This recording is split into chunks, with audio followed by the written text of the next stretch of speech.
찬송가 438장 찬송 드리겠습니다. 내 영혼이 은총 입어 중한 죄짐 벗고 보니 슬픔 많은 이 세상도 천국으로 화하도다.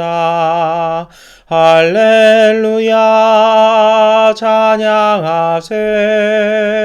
내 모든 죄 사함 받고 주 예수와 동행하니 그 어디나 하늘나라 주의 얼굴 뵙기 전에 멀리 뵈던 하늘나라 내 맘속에 이뤄지니 날로 가깝도다.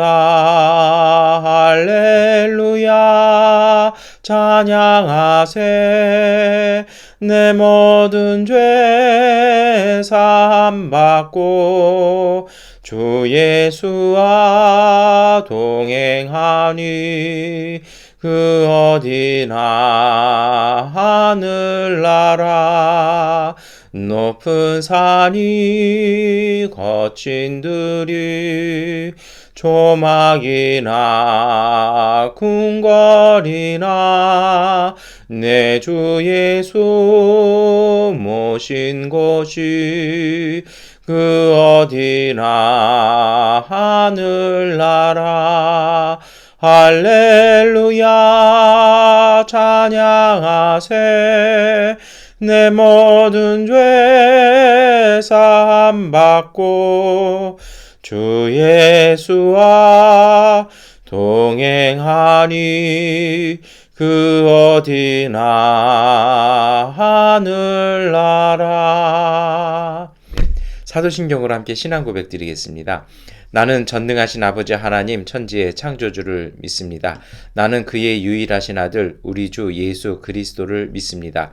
그는 성령으로 잉태되어 동정녀 마리아에게서 나시고 본디오 빌라도에게 고난을 받아 십자가에 못 박혀 죽으시고 장사된 지 사흘 만에 죽은 자 가운데서 다시 살아나셨으며 하늘에 오르시어 전능하신 아버지 하나님 우편에 앉아 계시다가 거기로부터 살아있는 자와 죽은 자를 심판하러 오십니다. 나는 성령을 믿으며 거룩한 공교회와 성도의 교제와 죄를 용서받는 것과 몸의 부활과 영생을 믿습니다. 아멘. 찬송가 405장 찬송 드리겠습니다. 주의 친절한 팔에 안기세 우리 맘이 평안하리니 항상 기쁘고 복이 되겠네. 영원하신 팔에 안기세 주의 팔에 그 크신 팔에 안기세 주의 팔에 영원하신 팔에 안기세 날이 갈수록 주의 사랑이 두루 광명하게 비치고 천성 가는 길 편히 가리니 영원하신 팔에 안기세 주의 팔에 그 크신 팔에 안기세 주의 팔에 영원하신 팔에 안기세 주의 보좌로 나아갈 때에 기뻐 찬미소리 외치고 겁과 두려움 없어지리니 영원하신 팔에 안기세 주의 팔에 그 크신 팔에 안기세 주의 팔에 영원하신 발의 한기세. 아멘. 마가복음 1장 14절부터 28절까지의 말씀을 세번역번으로 함께 읽겠습니다. 요한이 잡힌 뒤에 예수께서 갈릴리에 오셔서 하나님의 복음을 선포하셨다. 때가 찼다. 하나님의 나라가 가까이에 왔다. 회개하여라. 복음을 믿어라. 예수께서 갈릴리 바닷가를 지나시다가 시몬과 그의 동생 안드레가 바다에서 그물을 던지고 있는 것을 보셨다. 그들은 어부였다. 예수께서 그들에게 말씀하셨다. 나를 따라오너라. 내가 너희를 사람을 낚는 어부가 되게 하겠다. 그들은 곧 그물을 버리고 예수를 따라갔다. 예수께서 조금 더 가시다가 세베대의 아들 야고보와 그의 동생 요한이 배에서 그물을 깁고 있는 것을 보시고 곧바로 그들을 부르셨다. 그들은 아버지 세베대를 일꾼들과 함께 배에 남겨두고 곧 예수를 따라갔다. 그들은 가버나움으로 들어갔다. 예수께서 안식일에 곧바로 회당에 들어가서 가르치셨는데 사람들은 그의 가르침에 놀랐다. 예수께서 율법 학자들과는 달리 권위 있게 가르치셨기 때문이다. 그때의 회당에 악한 귀신 들린 사람이 하나 있었는데 그가 큰 소리로 이렇게 말하였다. 나사렛 사람 예수님, 왜 우리를 간섭하러 하십니까? 우리를 없애려고 오셨습니까? 나는 당신이 누구인지 압니다. 하나님께서 보내신 거룩한 분입니다. 예수께서 그를 꾸짖어 말씀하셨다. 입을 다물고 이 사람에게서 나가라. 그러자 악한 귀신은 그에게 경련을 일으켜 놓고서 큰 소리를 지르며 떠나갔다. 사람들이 모두 놀라서 이게 어찌 된 일이냐? 권위 있는 새로운 가르침이다. 그가 악한 귀신에게 명하시니 그들도 복종하는구나 하면서 서로 물었다. 그리하여 예수의 소문이 곧 갈릴리 주위의 온 지역에 두루 퍼졌다. 아멘. 예, 우리 마가복음 1장 14절부터 28절의 말씀을 우리 월요일 아침에 함께 읽으셨습니다. 여러분 오늘 이 말씀은 예수님께서 마가복음에서 이제 제자를 부르시고 복음 선포하시는 말씀인데요.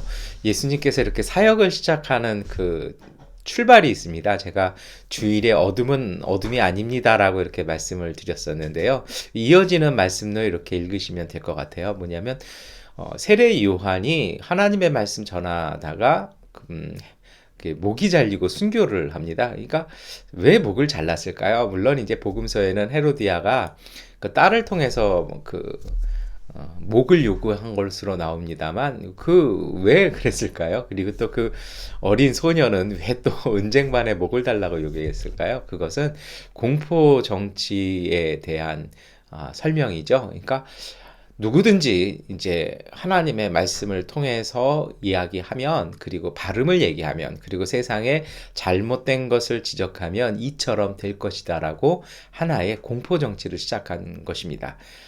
그러니까 얼마나 그 사회가 얼어붙었겠습니까?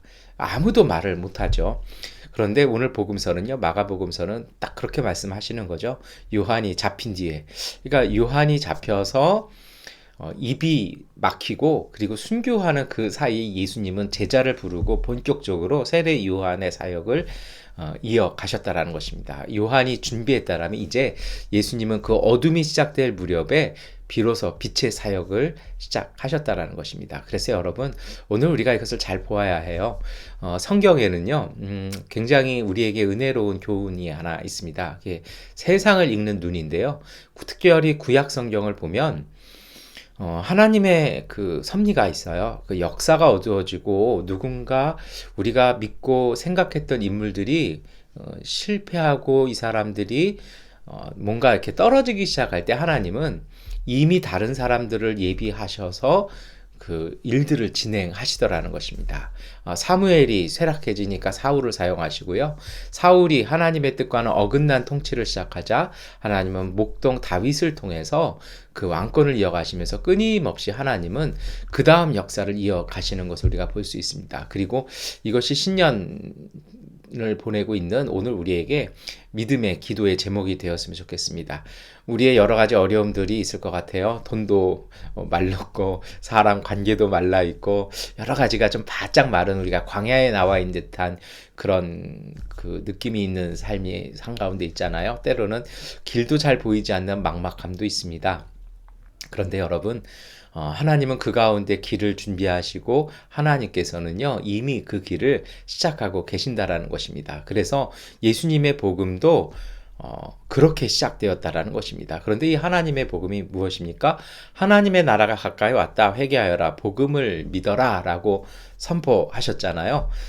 제가 몇 주 전 설교에서 그런 말씀 드렸어요. 우리가 하나님의 나라에 대해서 자주 이렇게 말씀을 드립니다만 정작 하나님의 나라는 무엇일까요? 라고 이렇게 여쭤보면 별로 답변을 잘 못하신다고요.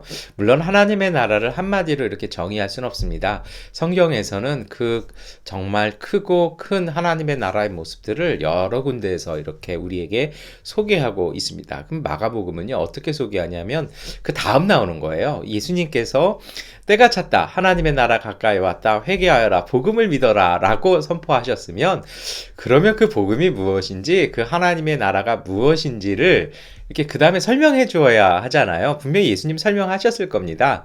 그런데 마가는요, 그 설명을 딱 생략해 버려요. 그래서 어떤 이제 성서학자들은 이 마가복음 1장 15절 이 하나님의 복음에 대한 선포와 그리고 16절부터 마가복음 마지막까지는 하나님 나라의 복음이 무엇인지를 설명한다라고 이렇게 설명하고 또 연구하는 학자들도 있긴 있습니다. 저도 좀 비슷한 견해를 갖고 성경을 읽고 있습니다. 그러면요, 그렇게 본다라면 그 하나님의 나라가 무엇인지, 그 회개가 무엇인지, 그리고 복음이 무엇인지가 16절부터의 말씀에 나온다라는 것입니다. 그래서 옛날 전통적인 아주 오래된 해석들은 16절에는 제자들을 부르시잖아요. 그래서 누구를 부르십니까? 시몬과, 그러니까 다시 말해서 베드로와 안드레도 부르셨고, 또 누구요? 세베대의 아들 야고보와 요한도 이 네 명을 부르는 말씀이 나와요. 그러니까 어떻게 생각하셨냐면 옛날에는 이런 하나님 나라의 복음을 전하는 사람들로 4명의 제자를 부르셨다라고 이렇게 해석을 해왔는데요. 최근에 뭔가 성서학이 조금 더 발전하면서 언어적인 것 그리고 고대 문헌들의 어떤 진술 형태들이 이렇게 나오면서 좀 해석이 달라지고 있습니다. 저도 그런 견해 쪽인데요. 어떻게 보냐면 정말 그 15절에 나왔던 하나님의 나라와 회개와 복음의 의미를 16절부터 바로 설명하고 있다는 것입니다. 그러면 어떤 내용일까요? 먼저요. 오늘 그 16절부터 예수님께서 그 제자들을 부르시잖아요. 이 20절까지의 말씀이 이렇게 있는데요. 뭐라고 부르십니까?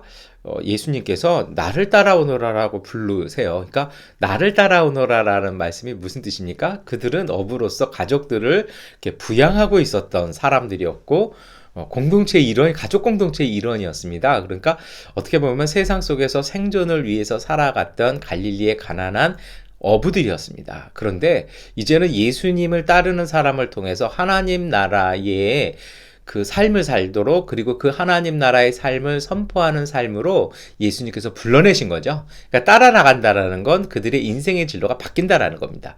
여러분 이것이 회개입니다. 제가 아주 자주 말씀을 드립니다만 주일에도 말씀을 드렸었는데요. 이렇게 하나님 나라의 길을 간다고 해서 오늘 복음서의 제자들은 생업을 버리고 나갑니다만 이거 다 그러는 거 아니에요.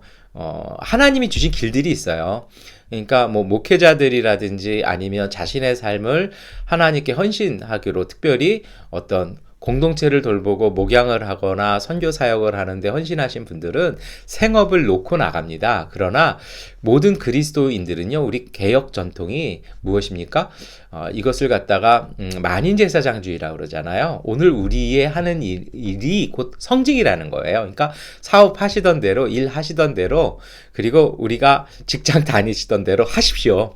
그러나 목표가 생존을 따라가는 것이 아니라 그 일을 통해서 하나님의 나라를 이루기 위해서 일하시는 것, 이것이 바로 예수 따르는 삶이라는 것입니다. 이 세상 사람 모두가 목사가 되고 이 세상 사람 모두가 전도사가 되고 모두가 선교사가 되면 세상이 어떻게 될까요? 그렇지 않잖아요. 부르심의 길들이 있는 거거든요. 그러니까 그 일을 하시되 예수의 부름은요, 하나님 나라로서의 삶을 살라는 겁니다. 그게 예수를 따르는 삶이죠. 이것이 바로 회개입니다. 그리고 나서 예수님께서는 어떻게 하시냐면 17절에 보니까 내가 너희를 사람을 낚는 어부가 되게 하겠다라고 말씀하시잖아요. 사람을 낚는 어부라는 건요, 이거를 현대 언론 어딘가에서 뭔가 좀 이렇게 반기독교적인 곳에서 기독교회가 종교 비즈니스로 전락한 거 아니냐라고 아주 신랄한 그 비판을 쓴 걸 제가 글을 읽었는데요. 여러분 그건 아니고요. 사람을 낚는 어부가 되겠다라고 하는 것은요, 어부는 물고기를 낚잖아요. 근데 사람을 낚는다라는 건 이거 의미가 좀 안 맞습니다. 그러니까 다시 말해서 의미가 전도되어진 것인데요. 그 어부가 뭐 하는 것입니까? 물고기들을 물에서 끄집어내는 사람이잖아요. 이게 낚는 거거든요. 근데 사람을 낚는다라는 건 이 세상에서 잠들어 있던 사람들, 이 세상에 묻혀 있던 사람들을 세상 밖으로 끌어내는 사람이라는 것입니다. 이것이 바로 우리는 구원이라고 얘기합니다. 세상 속에 있었던 사람들을 하나님 나라에 이르게 하는 사람, 그래서 그들을 끄집어내고 인도하는 사람으로 바꾸어 주시겠다라는 것입니다. 여러분, 이것이 사실은 복음이죠. 이것이 구원입니다. 저는 이렇게 생각해요. 이 하나님의 나라의 복음과 구원은요, 말뿐이 아닙니다. 정말 예수님이 주시는 그 구원은요, 우리가 세상에 살지만 하나님 나라의 은총 안에 살도록 우리를 구원해 주십니다. 이걸 믿으시기를 축원합니다. 그리고 세 번째로요, 이 이야기를 들은 이 4명의 제자들은 바로 떠나갑니다. 그 부르심에 응답한 사람들이라는 거죠. 주일에도 제가 그런 말씀 드렸습니다만, 왜 이 사람들은 그랬냐면요, 이 사람들은 평소에 그것을 갈망하고 있었던 사람들이기 때문입니다. 그러니까 그들 스스로가 그러한 삶을 살고 싶어서 헌신하고자 했던 삶의 그 모습들이 복음 속 곳곳에는 나오더라는 것입니다. 그래서 예수님께서 이 사람들을 제자로 삼아서 그 일을 시키신 것입니다. 그래서 이들은 사도로서의 삶을 살아간 것입니다. 물론 신사도주의에서는 뭐 우리가 모두 사도니까 다 이렇게 해야 된다, 뭐 건능한다, 뭐 이런 얘기도 합니다만, 그거는 조금 뭔가 많은 오류들이 있는 얘기고요. 여러분, 우리는 예수 그리스도의 제자된 삶으로 그리스도의 몸된 공동체로서 살아갑니다. 그 다음에 중요한 것이 있습니다. 복음에 대한 의미인 것이죠. 근데 이것을 생각하기 전에 왜 이 제자들이 물고기와 아버지를 버리고 일꾼들을 버리고 그물을 버리고 떠나간 이야기를 마가복음서는 왜 했을까요? 미련을 두지 않았다라는 것입니다. 여러분, 물고기가 사람 낚는 어부 말씀드렸습니다만, 물고기가 물 밖으로 나와 있으면 더 이상 물의 존재가 아니잖아요. 우리가 세상 속에서 하나님 나라로 이렇게 옮겼다라면, 더 이상 우린 세상 사람 아니라면 그걸 인식해야 됩니다. 다시 말해서 영향을 받지 않도록 과거의 것들은 내려놓는 게 필요합니다. 그러기 위해서는요, 여러분, 이게 있을 것 같아요. 신구약 성서가 오늘 우리에게 전하는 구원과 하나님의 나라는요, 해방입니다. 특별히 출애굽기 기억하시잖아요. 노예들을 하나님께서 자유롭게 해방시켜 주셨고, 그들이 평화롭게 살아갈 하나님께서 약속으로 주신 땅이 있었습니다. 터전이 있었다라는 거예요. 그곳에서 그들이 하나님과 또 이웃과 더불어서 온전히 살아가는 것, 이것이 바로 샬롬 평화였고, 이것이 구약 성경의 이스라엘 백성이 꿈꿨던 하나님의 약속이었습니다. 근데 오늘 우리의 삶이 그렇지 않습니다. 제가 오늘 서두에서도 말씀드렸습니다만, 꼭 광야에 서 있는 느낌이잖아요. 물질도 말라가는 것 같고, 사람들과의 관계도 뭔가 아주 메말라 있는 것도 같고, 여러 가지 뭐 직장이라든지 진로들이라든지 우리의 미래가 불투명한 것 같아요. 그런데 여러분, 정말 하나님의 나라의 은총을 누리는 사람들이 있습니다. 오늘 제자들처럼요, 정말 하나님께 맡기셨으면 세상에 대한 걱정과 미련은 그냥 물속에 던져버리십시오. 그건 우리의 것이 아닙니다. 그것을 갖고 계시잖아요. 그럼 오늘 우리는 아직도 그 영향을 받고 그 지배를 받고 있는 것입니다. 영화 미션을 기억하실 것입니다. 거기서 노예 상인이었던 그 기사가요, 자기 동생을 죽이고 나서 속죄하기 위해서 이 원주민 부족 속에 있는 그 정글로 들어갑니다. 이제 폭포를 오르는 장면이 나오잖아요. 근데 어떻게 합니까? 그 옛날에 자기가 입었던 갑옷을 다 짊어지고 올라가는데, 그 무거운 장비 대략 한 30에서 50kg 정도였다라고 이렇게 얘기를 해요. 고대 그때 기사들의 갑옷이요. 그거를 다, 물론 그게 중세는 아니었으니까 조금 더 가벼웠더라도 최소한 20kg 이 정도 되지는 않았을까요? 거기다 총 있고 칼 있고 이러면 꽤 됐을 겁니다. 근데 그걸 가지고 그 높은 절벽을 올라가는데 못 올라가는 거예요. 그러니까 어떡합니까? 그 제레미 그 신부가 내려와서 그 선교사가 칼로 그걸 딱 끊어버립니다. 그제서야 그는 그 위에 있는 수도원에 올라가서 정말 평화를 다시 되찾게 되죠. 그게 필요하다는 것입니다. 우리가 비록 이 땅에 살지만 하나님을 믿기 때문에 주님이 주신 은총 아래서 걱정과 근심과 세상적인 염려를 여러분 주님 앞에서 내려두십시오. 그리고요, 잠잠히 기다리십시오. 그러면 정말 주님의 은총이 있어요. 그래서 이것 때문에 나오는 말씀이 있습니다. 23절부터의 말씀이죠.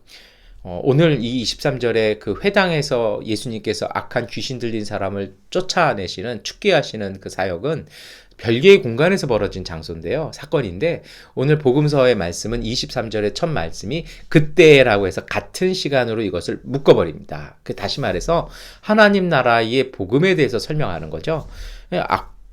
뭡니까? 뭔가 사람들이 놀랬다라는 거예요. 왜 놀랬을까요? 그 놀란 이유가 이제 나옵니다. 첫 번째, 성경은 율법학자들과는 권위가 있었다라는 겁니다. 권위가 있었다라는 건요, 정말 그분의 말씀이 실제적인 능력이 있었다라는 것입니다. 그리고 나서 바로 그 사건이 나오죠. 무엇입니까? 악한 귀신 들린 사람이요, 막 이렇게 예수님을 회방하는 이야기를 합니다. 오늘은 그것에 대해서 말씀 나누진 않겠습니다. 딱 그렇게 하니까 예수님께서 25절에 어떻게 얘기하세요? 입을 다물고 이 사람에게서 나가라 하고 꾸짖어 말씀하시니까 이 사람이, 그 귀신이 그 사람에게서 나가더라는 것입니다. 여러분, 이것이 바로 하나님의 복음의 권위고 힘입니다. 우리가 믿는 복음은, 우리가 믿는 신앙은 우리의 감성적인 위로나 우리의 눈물을 닦아주는 것이 아니라 우리의 삶 속에서 실제적으로 벌어지는 사건입니다. 근심과 염려를 하나님께 맡기십시오. 그리고 정말 많은 분들과 함께 그것을 놓고 기도할 때 주님의 권능이 임하면 그 자리 그 시간에 되면 하나님의 놀라운 은총이 우리를 해방시켜 주십니다. 이것이 구원이죠. 이것은 영적인 구원만이 아니라 오늘 우리 삶 속에서도 하나님께서는요, 우리로 하여금 삶에서의 구원도 누리게 하십니다. 이것이 바로 하나님의 은총입니다. 물질이 막힌다고 해서 세상이 끝나는 것이 아니고요. 때로는 하나님은 물질이 아닌 다른 것으로도 그것을 충분히 극복하게 하십니다. 그러니까 물질이 없다고, 사업이 잘 안 되신다고, 직장이 어렵다고, 내일 길이 안 보인다고 걱정하고 염려하지 마십시오. 정말 우리가 하나님 나라의 길을 따르는 사람이라면 믿음으로 여러분 담대하십시오. 이것이 바로 하나님 나라의 은총이고 구원입니다. 제자들이 물고기와 아버지와 일꾼을 버려두고 떠나갔다라는 것은 바로 이것입니다. 내 가정과 내 부모와 모든 공동체의 걱정들을 맡기고 떠나간 것입니다.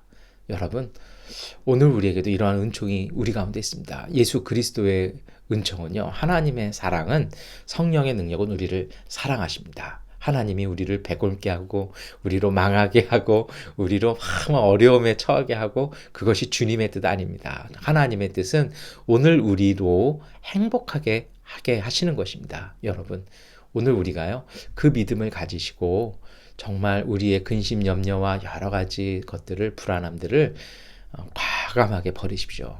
예수님은 우리를 세상에서 하나님 나라로 옮겨 놓으셨습니다. 그렇다면 이 세상에 속해 있지만 하나님 나라의 권세를 가지고 이 세상 속에 믿음으로 살며 승리하시기를 축원합니다. 마지막 한 말씀 드리겠습니다.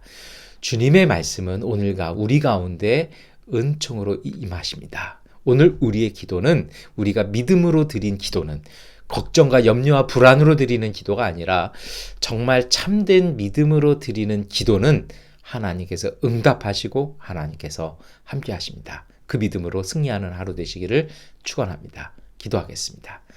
전능하신 아버지 하나님, 오늘 우리에게 굳센 믿음 주셔서 이 세상에 속한 사람이 아니라 하나님 나라에 속한 사람으로서 하나님의 능력과 우리 주 예수 그리스도의 권세와 보혜사 성령의 도우심으로 이 땅 가운데 승리하며 믿음으로 밝은 행복의 삶 살아가는 믿음의 가족들 되게 하여 주옵소서. 어두운 곳 속에 빛으로 길을 내어주시고 막힌 길 속에 새 길 주셔서 이 은총의 삶이 주님 나라로 끊임없이 이어지게 하여 주옵소서. 예수님의 이름으로 기도드립니다. 아멘. 하나님께 기도하는 시간 갖도록 하겠습니다.